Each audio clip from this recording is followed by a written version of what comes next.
I'm here with the other Jeff, the man, Jeff Kaplan. If you don't know this guy, well, shame on you. Jeff has been a active participant in Master Chat for I don't know how long. Do you know when you first started by any chance?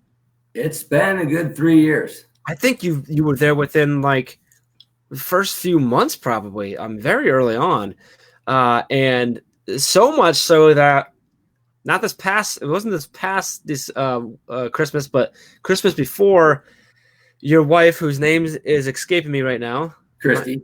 Yeah, so she reached out to us and was like, "Hey, I want to do some fun stuff for Jeff for Christmas," and she made some stuff. She made just like a Master Chat hat. And anyone who's been a Master Chat probably catches you and I. We always see who can be the first one. You won tonight to get the Channing Tatum. My name is Jeff. Gift back, and she put that on a shirt, right? And then your wife's amazing. She sent us water bottles for the conference stuff. But you have just been you've been a part of Master Chat for as long as we can remember, since I think it was really like probably just like 10, 15 participants. And now, we're usually in that 150, 200 range from all over the country and other countries, and it's just been awesome. So I have tried multiple times to try and get you to come live with us, and you haven't. And today, Mike Earnshaw, who was our amazing moderator, awesome topic, awesome questions, great, unable to come live with us tonight. So Chad was like, "Oh, I'll come live," and then he's like, I just got to figure out what's going on. My family's doing movie night and stuff, and I'm like, dude. I've got it. I'll find someone. And I'm like, I'm gonna get Jeff to go. And you said, not a fan of being on camera, but for you, I'll do it. I was like, yes. So I love it, man. You're practicing what you preach right now, stepping out of your comfort zone, which you've done a lot of times too. So anyway, great chat. So big shout out to Mike Earnshaw. If you don't know Mike, obviously he was moderating the chat, but Mike was set up to moderate today, and he had all of his questions done. We had everything done. It was around school culture, and then everything started happening, and we knew like almost everyone was going to be virtual. So he reached out and said, "Hey, Mike, can you adjust it a little bit to focus on keeping that positive school culture while being virtual?" And he was super awesome. Jumped right on it. Adjusted the questions, got it set up, and I think it went well. I think it was a great chat. He did an amazing job. He really did. Mike is just a good dude. I got to hang out with him a little bit again a few weeks back in Illinois IdeaCon. He spoke at the conference in November. He's just a good guy. He's got some really cool stuff going on in the future. I'm actually sporting his Punk Rock Classrooms hoodie for him tonight, which is one of the things that he is. He's also part of the group that started the hashtag Education Never Dies. He's got his Punk Rock Classroom podcast. He's got a lot going on. And also he just happens to be an awesome principal. So super just big shout outs to Mike. So really good stuff. So Jeff, as someone who has been in, I don't even know how many Master Chats it would be at this point, but lots of Master Chats, 100 plus, right? How was tonight? How does it rank for you in the terms of how fast it was moving, the type of engagement there was, the overall feel? Like, how are you feeling as a true Master Chat veteran? How are you feeling tonight? It was an amazing chat. It was very relative. It was to the point of what we're all going through right now. Yeah. The engagement of people, I got lost on so many side conversations that I had to go back and search for questions. It was just great. That's my favorite is when is when like the side conversations happen, because I was actually talking to Kyle. So Kyle, one of our new people on our team, this was like his first chat we really got into. We just got him on Twitter, and he and I were on the phone at the start of the chat. I was just kind of explaining to him like how I kind of navigate things. And I told him, I said, one of my favorite things about the chat is when two people have, like two of us, like you and I, are in the chat, both involved, but we have two extremely different conversations or like just experiences and stuff. So it's super cool. I don't know why, but Be Live, the program we use, is not showing me the comments. So we do have people commenting right now. So I'm going to say hi real quick. So they're not popping up here. So I'm looking at my phone, but what's up, Adam? Hey, Jackie. Suzanne's on there. Alex, always lots to see you. Carly Spina's in there. I see Ray jumping in. Jackie says, yay, my buddy Jeff. She's talking about both of us, I think. So hi, Jackie. Suzanne Daly says, two of my favorite people. Suzanne, you're one of my favorite people too. So now you owe Jeff a water bottle. Oh, we owe Jeff a whole bunch of Teach Better 20 stuff. That's for sure. Adam Coates says the Jeffs. And Alex is now upset because he just realized, wait, there were Teach Better water bottles. Is there a store where you can buy all this stuff? Better swag. Actually, yes, Alex. There's a little known thing that we launched just a little while ago, but we haven't really promoted. If you go to teachbetterswag.com, there are a few things on there that you can get. But these particular water bottles that I was referring to were specially made by Jeff's wife for us on the team. So you're gonna have to, cozy up to him for that. You have to talk to me about those. Jackie, the same. Adam says, so important to keep culture and build culture during this time. Yes, absolutely, Adam. That's so important.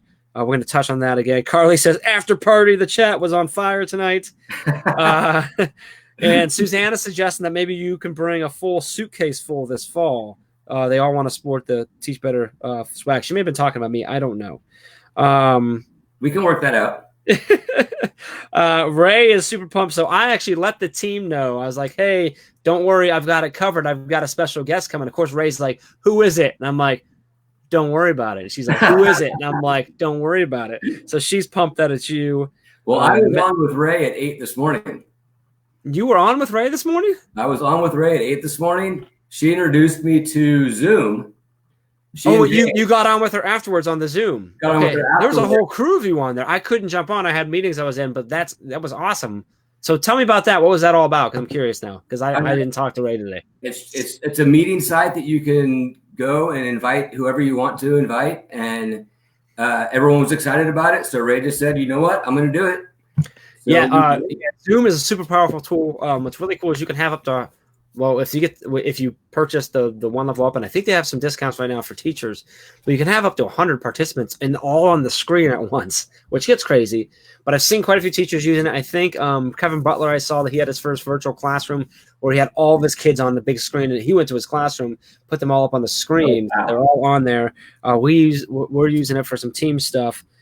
So that was really cool that you guys got on there and did that. I'm looking at some things here. I talked to my co-teacher after that and said, hey, we need to do this. Yeah. So we actually did 2 different Zoom chats with our students today.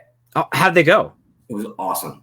Awesome. So I want to, getting to know what they're going through. Yeah. To see my dog. So I had to run around my house to find my dog. And then they all introduced all their pets to us. Oh, that's awesome. Great. So think about that, just that right there. Like that's something that they would never really normally have a chance being in your room. So look at the positive side of this crazy situation we're in is they just got introduced to a whole other piece of your world. And then they got to share that piece of their world, right? With pets, right? Their world too. And I mean, what bonds us closer than pets? I mean, in reality, let's be real here, right? I mean, everyone loves that. It's funny to say, I was like, conversation with someone, a meeting, and her dog was barking in the background. She apologized, and my dog happened to be right here, so I lifted her up. So she's not easy to lift up. She's like a 75-pound bulldog pit bull mix, but I got her head up, and she's picking up. But it's just one of those things. Just because we're now virtual, doesn't mean we can't continue to build those relationships, right? There's a lot of tools out there that they're available for us. So I have a few more things. So Ray actually says best live ever. Wow, made my day. Megan says Jeff and Jeff love it. Myrna says, yay, Jeff and Jeff. Katie Alvarez says, Jeff Squad. Chad says, awesome, best post chat ever. Adam is a big fan of Zoom, says the Brady Bunch, which is what it looks like when you're on Zoom. It does. Man, this is awesome. I'm loving this. Megan says that sounds like the greatest Zoom ever, meeting all the pups. And Suzanne brings up a good point. So hearing our voices and seeing us makes a big difference. So when you're able to be on camera with your kids, that's a big difference. So right now, my son's in 2nd grade. His teacher is doing a phenomenal job at communicating with us consistently, giving us ideas and giving us daily tasks that we can work on, but then also more long-term tasks all through Google Classroom. I don't think she watches these, but if she does, shout out to you, Ms. Durr. But I really would love to see them utilizing some of the video technology, because I think he would respond so well to seeing her live, right, and getting that personal touch. So when you do that, and then you have the opportunity for things like that, right, where they get introduced to your dog, they get to show off that they got to see you running around your house, right? That's just a whole nother level of that connection, which is really, really cool. So I'm getting a ton of I'm really mad at Be Live for not working, because I'm getting a whole bunch of comments right now, and I feel like I'm not even talking to you. Adam says faculty meeting tomorrow through Zoom. We're going to go relax and get focused. Have a great night. You're doing so great with these, making these easier. Thanks, Adam. We appreciate you. Carly says, in all caps, This is why we need puppies that teach better 20. She's been talking about making that happen, and Alex seconds her with yes, teach better 20 puppies. So I'm not sure if that means that Alex wants us to do puppies that teach better 20, or if he would like us to make sure there are at least 20 puppies for him. We'll see either way. But I think that's if you attend, you get a puppy. I've got, so some people may or may not know, my wife, who ran registration, will be running registration again this year, is actually a vet tech. We used to foster a lot before we had the kids, and we have a lot of connections to local shelters and stuff like that. So we could probably make it happen for a minimal price. We'll look into it. So we'll see what happens. But so let's touch back. So you were doing. I love that you had this opportunity. You Zoomed with Ray. You introduced the Zoom, and you immediately said, "Hey, co-teacher, we need to do this right now with our kids." Boom, instant connection. So that's just awesome right there. So kudos to you and your co-teacher for that. That's amazing. Right. Let me ask you. You guys just started this week with the virtual teaching, right? Yes, on Monday. That just kicked off on Monday. So what are some of the things that you're doing to specifically support your kids right now? And then is everything you're doing with your co-teacher? Are you guys splitting it up? Like, how are you guys organized? How are you getting through this right now? That's something we're trying to figure out, how we're doing it with me and my co-teacher. We're going through Schoology. So I'm doing a daily check-in. Mm-hmm. So all my kids, when they wake up and get on, whenever they get on, I'm giving them just a couple of questions. What are you working on? What are you planning on doing today? What do you need? How's your day going? Just simple things like that. Just like it's just a morning like goal setting reflection piece. That's great. Yeah. Now is that just a text out with text back on Schoology? Or are you doing that on video, or how are you doing that? It's a discussion board on Schoology. A discussion board, okay.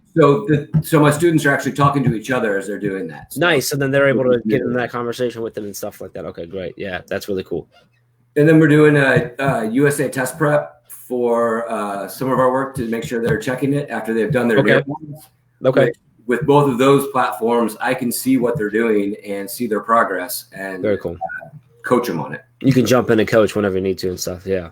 Very cool. I know with Google Classroom, both, my daughter's in kindergarten, so they're right now her teacher's just doing stuff to introduce them more to Google Classroom. So it's just more conversational. Like the first question was, what is your first and last name? Right. Just doing that. But my son, who's a little more into it, they're having more discussions in there where she's asking them, what are they up to? What are they working on? And they're getting in conversation. So it's nice. I saw something not too long before Master Chat started about, wow, yes, our students, are missing us as teachers and things of that nature, but they're also missing each other. So anytime we can connect them with their peers is good. So having them engage in that way where now they're having conversations, they may not be able to see their friend, but now they recognize the name, they're able to have that conversation, which is, I think, really important to do. So you'll be happy to know that Megan Deegan has volunteered to babysit all the puppies at Teach Better 20. So Katie Alvarez just says, what do you need? Love that idea, Jeff Kubiak. And I think right now, so this is an interesting thing. So when I just got done, I did a nice 5-mile run today. When I do runs, a lot of times I'll use the Nike app, and you can do these guided runs, which at first I thought was silly, but they're really good. And this Coach Bennett, I have in my ears, and he kind of takes you through the run. But today on my run, he was telling us how one of the most important questions you as an athlete or as a runner and as a coach can ask yourself is, how are you doing? And I just thinking of that, like one of the most important questions we can be asking our students right now is, what do you need? Right? It's the same. It's essentially though, how are you doing? What do you need? Right? Just these really simple, broad questions. So like, this is new for all of us and all of them. So what do you need? How can I help you support? And I've been really happy to see that that's been the most common thing that I've seen from my kids' teachers is, what do you need? How can I make this easier for you, both as a student and then to us as parents? Like, hey, how can I make this easier for you? Which is funny because my wife and I are the other way. We're asking them like, hey, what do you need? Like, what can we do for you? Do you need some 5-hour energy drinks, extra coffee, toilet paper, right? What's going on? So our school's been awesome. Our PTO, as soon as this all started to happen, quickly organized and teamed with a restaurant just up the street from our school. And they gave them some space, and they've been running their own food bank for our students in our community. Okay.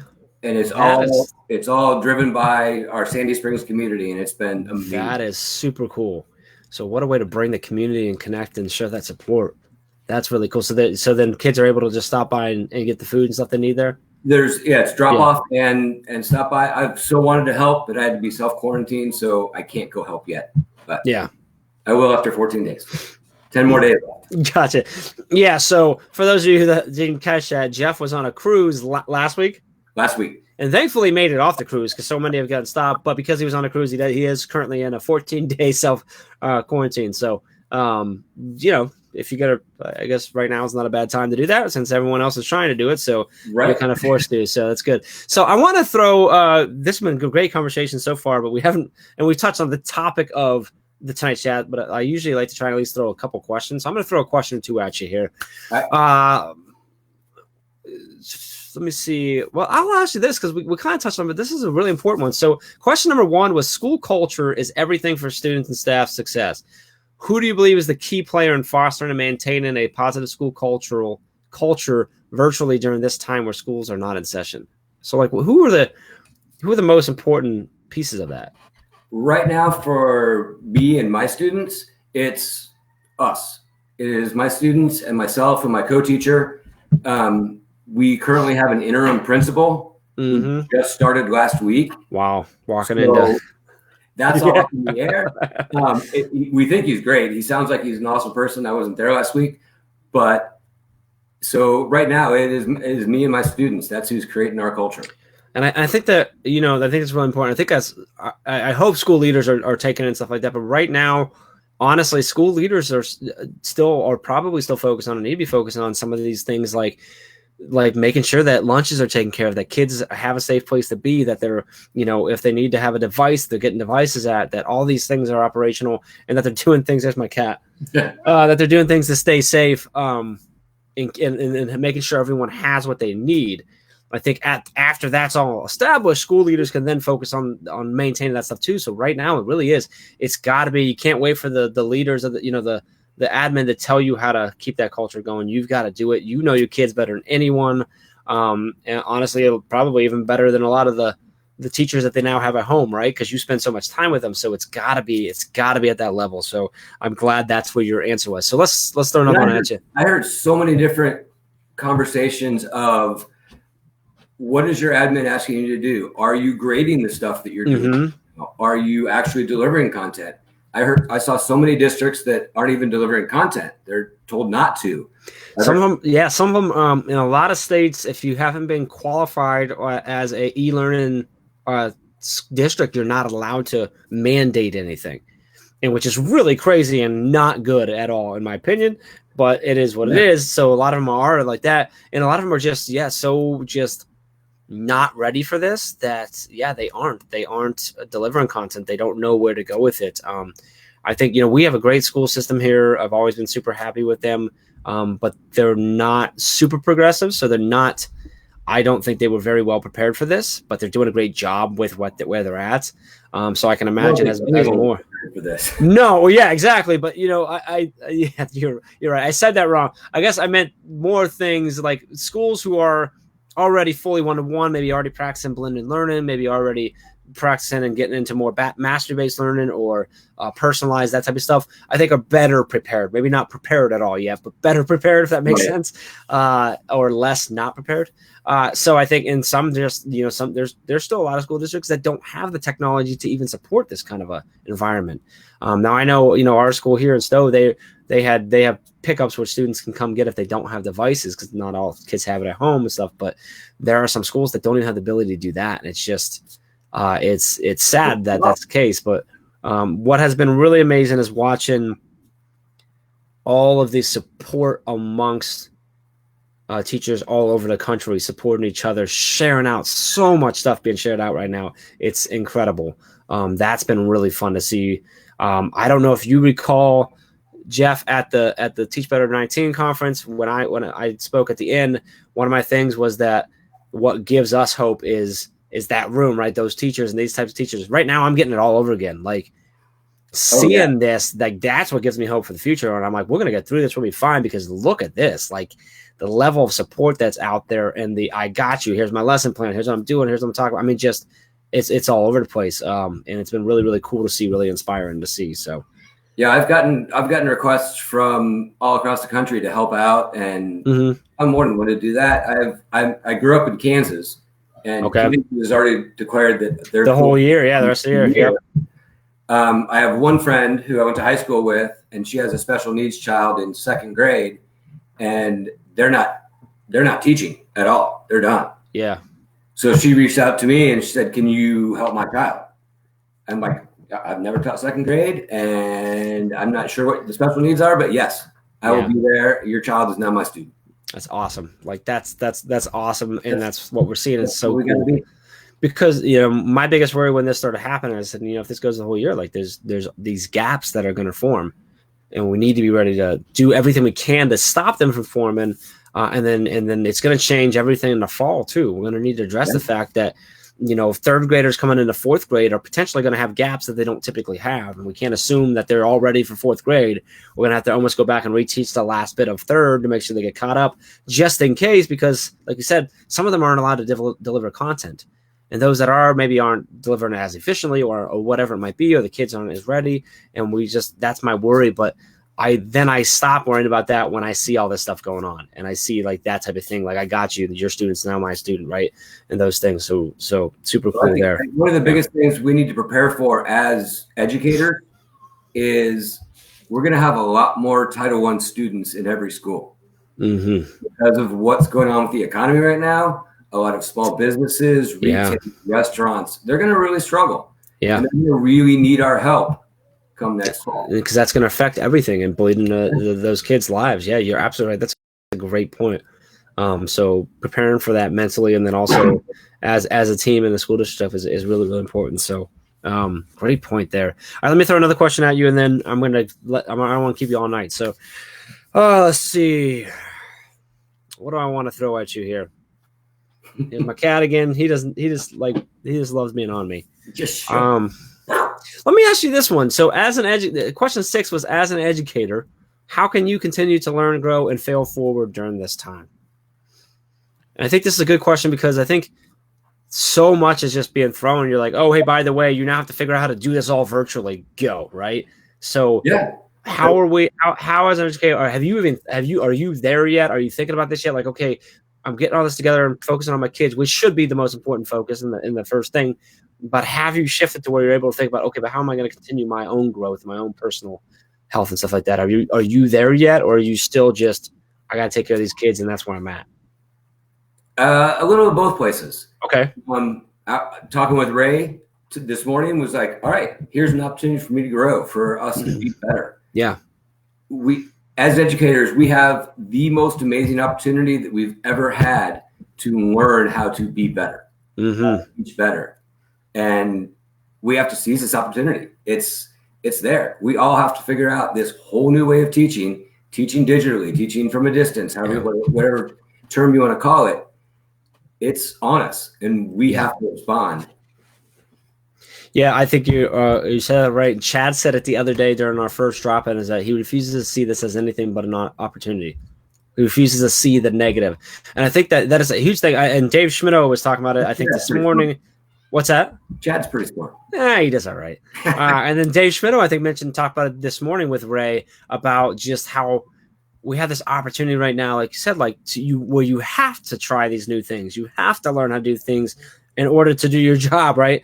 But you also have this opportunity to try new things, to dabble into things, because most likely you've got a little more wiggle room than you might have had normally with your admin team, right? And a little more wiggle room with your parents and with your students. So now's the chance to test some things out, to try that new app, to go out and explore new things, and to maybe test out different ways that you're going to communicate and all this stuff. Like, I think as one of the positives that we're trying to see is the fact that you're absolutely right.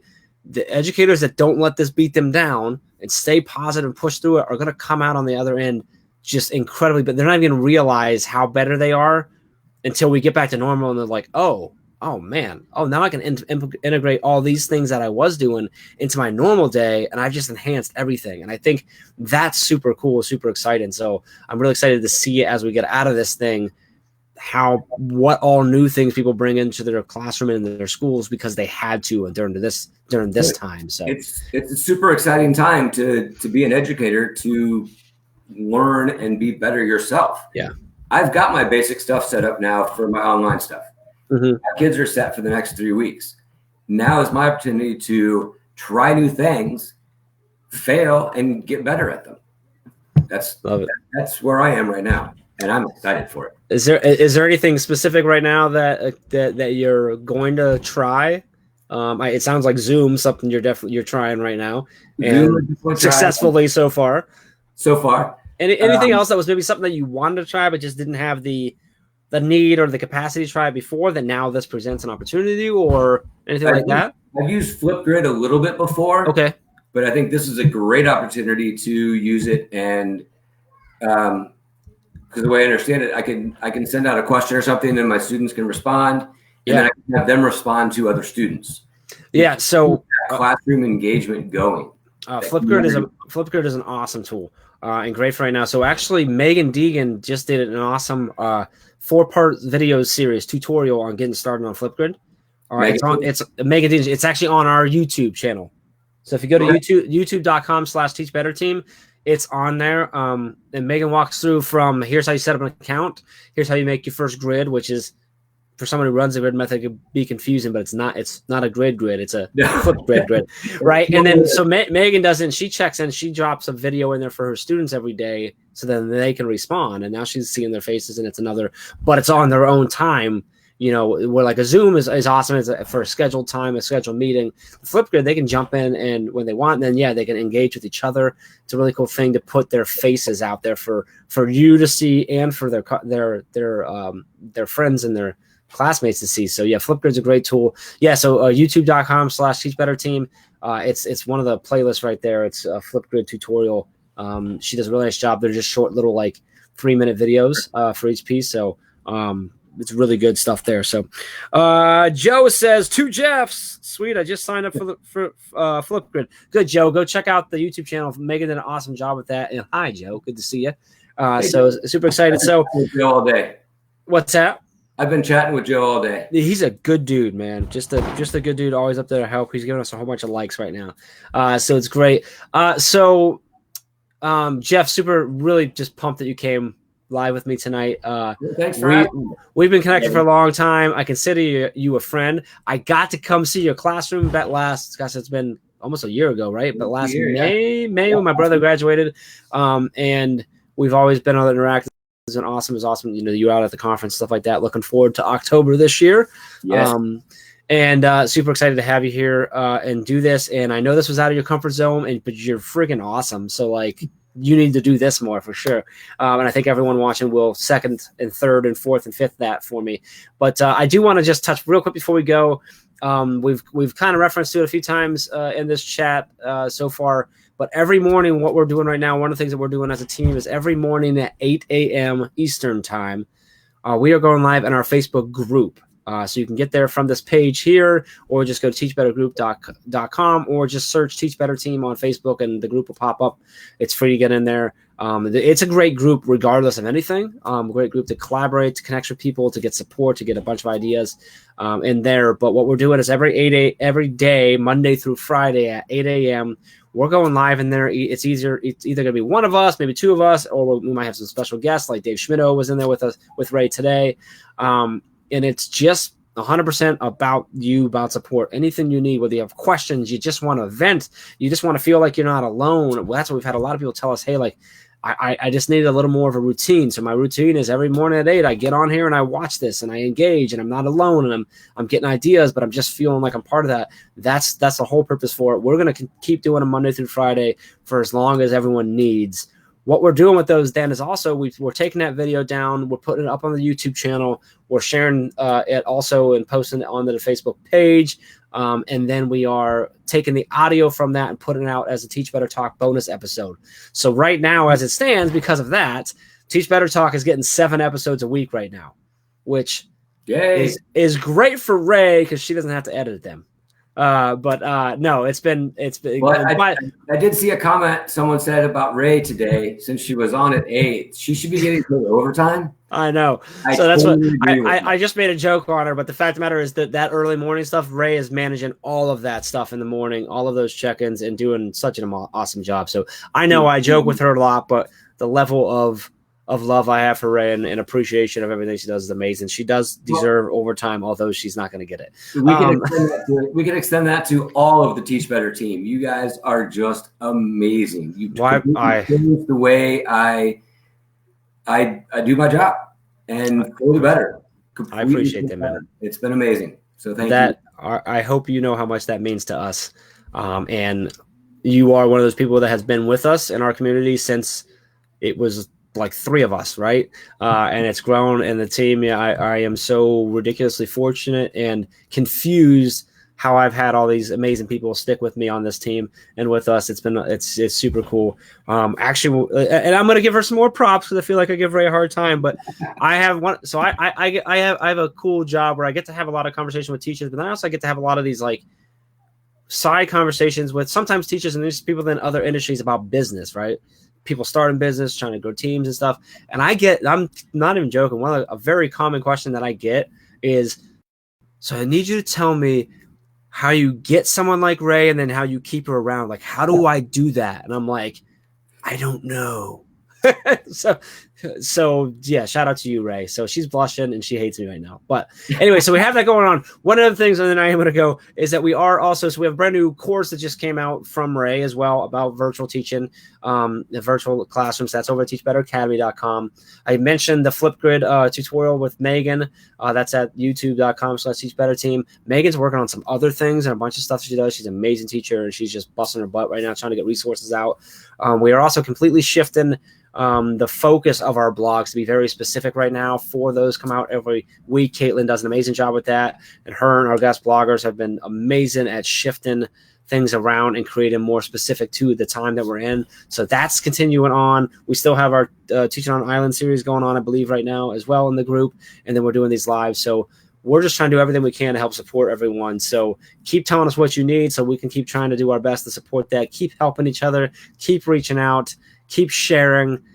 Chad has said it since day one, and he says it all the time. For every problem we face in a classroom or at home in a virtual classroom, there's a problem or there's a solution somewhere else in someone else's. So just keep sharing, because you never know if that little thing that you do that you don't think is incredible could be the thing that changes the way someone else teaches and saves them during this crazy time right now, right? The simplest little tool of, hey, we're doing a Zoom, and now Jeff and his co-teacher have Zoom, and they're already using it, and it's creating this connection with the kids. Like, you never know what that is. So continue to share that out. I appreciate you, Jeff. Appreciate everyone watching, everyone that was in the chat. Christy Kaplan says, love your guest speaker. Is she like quarantined in another room, or are you guys like in different rooms? She's downstairs. I don't know what she's doing. She's downstairs. So I do need to give one more. Katie Alvarez says, you did great, Jeff Kaplan. Glad to see your face and to hear you're doing well. Learn lots. So I'm glad you got online to share tonight. And Alex says, yeah, now I'm behind on Teach Better Talk episodes. I'm gonna have to catch up tomorrow. Keep going, because some of those lives in the morning are a good hour long, so it's a lot of content, but they're really awesome. They're great. They've been great so far.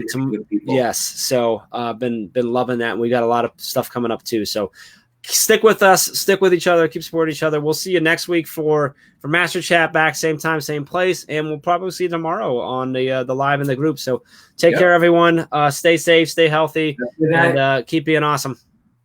2 Jeffs.